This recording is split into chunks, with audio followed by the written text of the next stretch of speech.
Hopefully आप लोग खैरियत से होंगे। अच्छा, फेमिनिज्म की थ्योरीज़ के ऊपर हम लोग बात कर रहे थे और कुछ थ्योरीज़ को हमने ऑलरेडी डिस्कस कर लिया, जिसमें लिबरल फेमिनिज्म होगी, रेडिकल फेमिनिज्म के ऊपर हमने बात कर ली। कार्ल मार्क्स की थ्योरी थी, मार्क्सिस्ट अप्रोच के बारे में हमने बात करी, या सोशलिस्ट थ्योरी भी आप उसको कह सकते हैं, उसके ऊपर हमने बात कर ली। नेक्स्ट लेक्चर में हमने फिर जो है वो उसका एक साइकोलॉजिकल कुछ इफेक्ट्स थे, उनके ऊपर हमने बात कर ली कि किस तरह से जो है वो औरत का रोल जो है वो कंस्ट्रक्ट होता है माशरे के अंदर, और मर्द का रोल किस तरीके से कंस्ट्रक्ट होता है माशरे के अंदर। आज हमारी जो थ्योरी है जिसके ऊपर हम रिलेट कर रहे हैं, जिसके ऊपर हम बात कर रहे हैं, that is related to men's feminism. ठीक है, अब क्योंकि हमने इसके मुख्तलिफ एंगल्स से हमने चीज़ों को देख लिया। जब हम मेंस फेमिनिज्म की बात करते हैं तो हम ये चीज़ देखते हैं कि किस तरह से मर्द ने जो है वो क्या किया है, फेमिनिस्ट थ्योरीज को जो है वो उन्होंने किस तरीके से सपोर्ट की है, और मर्द जो है वो क्या हुआ है, किस तरीके से उसने सोसाइटी को में औरत को पावरफुल बनाने में अपना रोल प्ले किया है। अच्छा, अब हम यहाँ पर अगर हम ये देखते हैं ना, तो हमें ये चीज़ नज़र आती है कि जब आप फेमिनिस्ट की आगे जाकर मुख्तलिफ किस्म की मूवमेंट्स करेंगे, यहाँ पर मैं आपको जस्ट जो है ना इसका एक लाइट सा टच दे रही हूँ ताकि आपको सिर्फ जो है वो चीज़ों की समझ आ जाए कि जब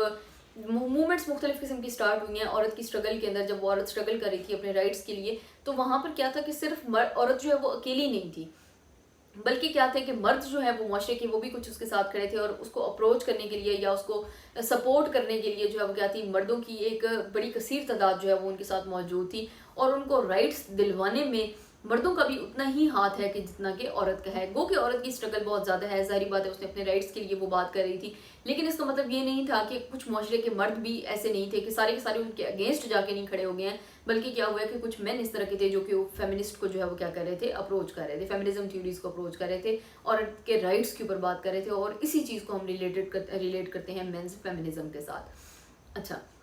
इनमें क्या मकसद था कि औरत जो है वो क्या कर सकती है, अकेले वो अपने राइट्स के लिए जो है वो क्या कर सकती है, फाइट नहीं कर सकती है, बल्कि उसको क्या चाहिए, घर में भी कोई ना कोई सपोर्ट चाहिए उसको, मर्द की कोई ना कोई सपोर्ट जो है वो घर में अगर उसको हासिल होगी तो फिर ही वो जाके जो है वो क्या कर सकती है, बाहर जाके बेहतर तरीके से काम कर सकती है।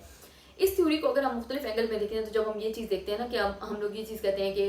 एक कामयाब मर्द के पीछे जो है वो क्या होता है, एक औरत का हाथ होता है, तो इसका मतलब ये है कि जब औरत भी जाके जो है वो कामयाब होगी तो उसके पीछे भी क्या होगा, किसी न किसी मर्द का हाथ होगा। हम ये चीज़ हरगिज़ नहीं कह सकते हैं कि औरत ने जो है वो जितनी भी सारी कामयाबियाँ हैं वो सारी की सारी उसने अकेले ही समेट ली हैं, लेकिन और उसमें मर्द का कोई रोल ही नहीं है, बल्कि हम क्या कर रहे हैं, सोसाइटी को जोड़ने की कोशिश कर रहे हैं, उसको तोड़ने की कोशिश नहीं कर रहे हैं। इस प्रोस्पेक्टिव से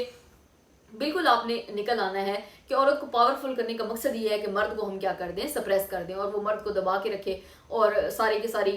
हकमियत जो है वो क्या हो जाए, औरत के पास आ जाए, और घर के सारे फैसले जो है वो औरत लेने लगी। नहीं, ऐसा बिल्कुल नहीं है, बल्कि हमने क्या करनी है, सोशलिस्ट अप्रोच को अपनाने की कोशिश करनी है। एग्जामिनेशन में भी आपने इसी चीज़ को लेकर चलना है, क्योंकि एग्जामिनेशन पॉइंट ऑफ व्यू से भी अगर आप एक जो है वो एंगल के साथ बहुत ज़्यादा जुड़ जाएंगे और उसको आप बहुत ज़्यादा सपोर्ट करना शुरू कर देंगे, और दूसरे एरिए को आप बिल्कुल ही निगलेक्ट कर देते हैं, तो फिर उस एग्जामिनर के माइंड में भी एक चीज़ चली जाती है कि यार ये बंदा तो बिल्कुल ही जो है वो एक ही थ्योरी को जो है वो सपोर्ट कर रहा है, एक ही चीज़ को। मतलब अगर हम औरत के राइट्स के ऊपर बात कर रहे हैं ना, तो उसका मतलब ये नहीं है कि आप मर्द के राइट्स को बिल्कुल भूल जाएं।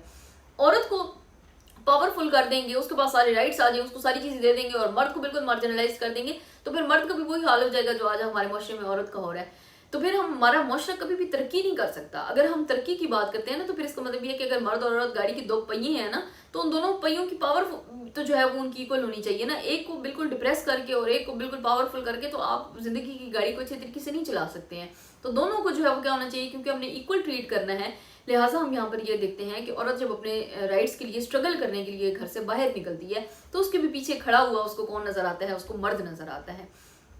इस तरह से हम देखते हैं कि आप जितनी भी कामयाब औरतें हैं उनकी अगर आप स्टोरीज देखते हैं तो उनके पीछे भी क्या होगी, कहीं ना कहीं आपको मर्द की सपोर्ट जो है वो नजर आती है। हम अपनी सोसाइटी के अंदर मर्द और औरत की जो इक्वल पावर है उसको हम किसी तरीके से निगलेक्ट नहीं कर सकते हैं। इवन कि अगर हम इस्लामिक प्रोस्पेक्टिव से बात करें तो हज़रत सल्लल्लाहु अलैहि वसल्लम की जो मूवमेंट थी, उनकी भी एक मूवमेंट थी ना, इस्लामिक मूवमेंट उसको हम कहते हैं, कि जब अल्लाह ताला के दीन को वो फैलाने की कोशिश कर रहे थे। तो अगर आप देखें कि अगर आप उनकी सारी की सारी मूवमेंट्स के अंदर से अगर आप हज़रत खदीजा के रोल को माइनस कर देते हैं, तो फिर अब मुझे ये बताएं कि क्या नबी पाक सल्लल्लाहु अलैहि वसल्लम उनकी सपोर्ट के बगैर,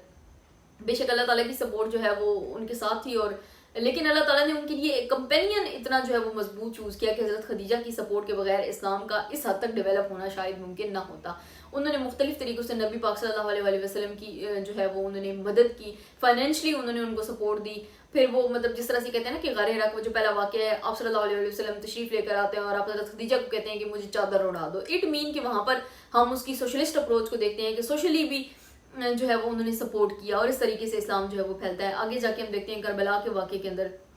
करबला का पूरा वाक़या जो है वो आप खोल के देख लें। अगर उसके अंदर से आप हज़रत ज़ैनब रज़ी अल्लाह ताला अन्हा के किरदार को माइनस कर दें तो मुझे ये बताएं कि अगर वो बहन का एक किरदार उसमें से माइनस हो जाता है तो फिर हम हज़रत इमाम हुसैन को कहाँ पर देखते हैं। और फिर हम ये चीज़ देखते हैं कि आप रज़ी अल्लाह ताला अन्हा के विसाल के बाद हज़रत ज़ैनब को जो किरदार माशरे के अंदर जो स्ट्रॉन्ग उनकी पावर नज़र आती है, वो आपको अगर उनकी वो पावर ना होती तो आज वाक़या करबला को किसने याद रखना था और उनका फिर वो मशहूर खुतबा।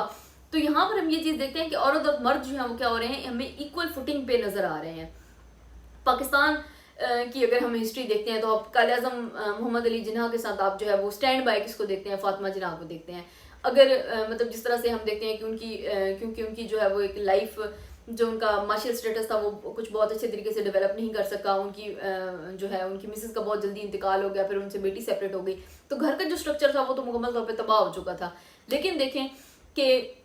फातिमा जिन्ना जो है वो क्या कर रही हैं, मुसलसल उनकी खिदमत कर रही हैं, मुसलसल उनके साथ रह रही हैं, उनकी दवाइयों का उनकी खुराक का ख्याल रख रही हैं। अगर वो घर से बाहर जा रहे हैं, पीछे घर के जितने भी मामला हैं उन सबको कौन देख रही है, एक औरत देख रही है, ठीक है। और इस तरह से उनकी जितने भी वाक़यात को कलम बंद करने वाली जो है वो भी आपको कौन नज़र आती हैं, फातिमा जिन्ना नज़र आती हैं। फिर आगे मजीद हम इसकी मूवमेंट्स पे चले जाते हैं। जुल्फ़िकार अली भुट्टो को के